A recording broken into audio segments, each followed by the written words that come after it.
നമ്മുടെ ശരീരത്തിൽ സ്ട്രെസ് ഹോർമോണായ കോർട്ടിസോളിന്റെ അമിതമായിട്ടുള്ള പ്രൊഡക്ഷൻ ഉണ്ടാകുമ്പോൾ ശരീരം കാണിക്കുന്ന ലക്ഷണങ്ങൾ എന്തൊക്കെയാണെന്ന് നമുക്ക് നോക്കാം.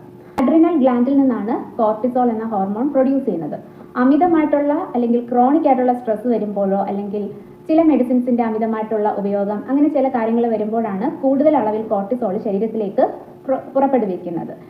നോർമൽ ആയിട്ടുള്ള രീതിയിൽ കോർട്ടിസോൾ ശരീരത്തിൽ പ്രൊഡക്ഷൻ നടക്കുന്നത് വളരെ നോർമലാണ്.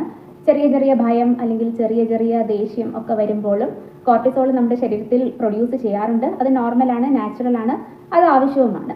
പക്ഷേ ദീർഘകാലം സ്ട്രെസ് കൊണ്ടോ അല്ലെങ്കിൽ ദീർഘകാല അടിസ്ഥാനത്തിൽ ഉണ്ടാകുന്ന ഭയം കൊണ്ടോ കോർട്ടിസോളിന്റെ അളവ് അമിതമായിട്ട് പ്രൊഡ്യൂസ് ചെയ്ത് അത് അങ്ങനെ നിലനിൽക്കുമ്പോൾ നമ്മുടെ ശരീരത്തിൽ ശരീരഭാരം വർദ്ധിക്കാൻ കാരണമാകും. ഇത്തരത്തിൽ കോർട്ടിസോൾ പ്രൊഡ്യൂസ് ചെയ്യുമ്പോൾ നമുക്ക് അമിതമായിട്ട് പഞ്ചസാര അടങ്ങിയ ഭക്ഷണങ്ങൾ അല്ലെങ്കിൽ ഒരുപാട് മധുരം അടങ്ങിയ ഭക്ഷണങ്ങൾ, ഒരുപാട് കൊഴുപ്പ് കൂടിയ ഭക്ഷണങ്ങളൊക്കെ കഴിക്കാനുള്ള ഒരു ക്രേവിങ് വരും. അതാണ് പലപ്പോഴും സ്ട്രെസ് വരുമ്പോൾ അല്ലെങ്കിൽ സങ്കടമോ ദേഷ്യമോ ഒക്കെ വരുമ്പോൾ ചിലർ അമിതമായിട്ട് ഭക്ഷണം കഴിക്കുന്നത് കാണാം. ഇമോഷണൽ ഈറ്റിംഗ് എന്നും പറയും. അത് ഇത്തരത്തിൽ കോർട്ടിസോളിന്റെ അളവ് കൂടുതലായിട്ട് പ്രൊഡ്യൂസ് ചെയ്യുന്ന സമയത്താണ് ഇങ്ങനെ ഭക്ഷണം കഴിക്കാൻ തോന്നുന്നത്. ഇങ്ങനെ ആകുമ്പോൾ വെയിറ്റ് ഗെയിൻ വരും. പ്രത്യേകിച്ച് നമ്മുടെ വയറിന്റെ ഭാഗത്ത് അബ്ഡോമിനൽ ഏരിയയിൽ അമിതമായിട്ട് വണ്ണം വരുന്നതായിട്ട് കാണാം. ഈ കോർട്ടിസോൾ അമിതമായിട്ട് പ്രൊഡ്യൂസ് ചെയ്യുമ്പോൾ നമ്മുടെ ഉറക്കം ഉണർവ് ചക്രം അല്ലെങ്കിൽ സ്ലീപ്പ് വേക്ക് സൈക്കിൾ ഇതിനെ അഫക്റ്റ് ചെയ്യും. അതുകൊണ്ട് തന്നെ രാത്രിയിൽ ഒട്ടും ഉറക്കം കിട്ടാത്ത ഒരവസ്ഥ വരാം. ഇത്തരത്തിൽ രാത്രിയിൽ ഒട്ടും ഉറക്കം കിട്ടാതെ വരുമ്പോൾ പകല് മുഴുവൻ അമിതമായിട്ട് ക്ഷീണം വരാം.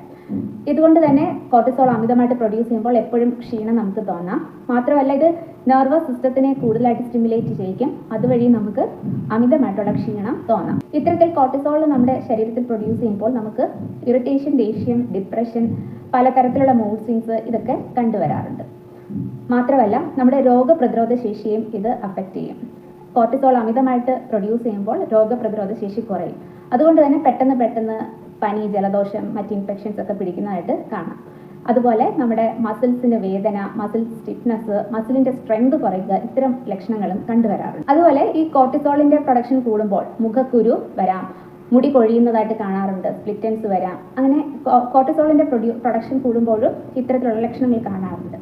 ഈ പറഞ്ഞ ലക്ഷണങ്ങളൊക്കെ മറ്റ് പല അസുഖത്തിന്റെ ഭാഗമായിട്ടോ അല്ലെങ്കിൽ പല ഡെഫിഷ്യൻസിയുടെ ഭാഗമായിട്ട് വൈറ്റമിൻ ഡി കുറഞ്ഞാൽ വരാം, അല്ലെങ്കിൽ തൈറോയിഡിന്റെ പ്രോബ്ലം ഉണ്ടെങ്കിൽ വരാം, PCOD പോലുള്ള അവസ്ഥകളൊക്കെ ഉണ്ടെങ്കിലും വരാം. അങ്ങനെ മറ്റ് പല അസുഖങ്ങളുടെ ഭാഗമായിട്ടും വരാം. അതുപോലെ തന്നെ അമിതമായിട്ട് സ്ട്രെസ്സോ അമിതമായിട്ടുള്ള ഭയമോ ഉണ്ടെങ്കിലും കോർട്ടിസോളിന്റെ പ്രൊഡക്ഷൻ കൂടുന്നതനുസരിച്ച് ഇത്തരം ലക്ഷണങ്ങൾ കണ്ടുവരാറുണ്ട്.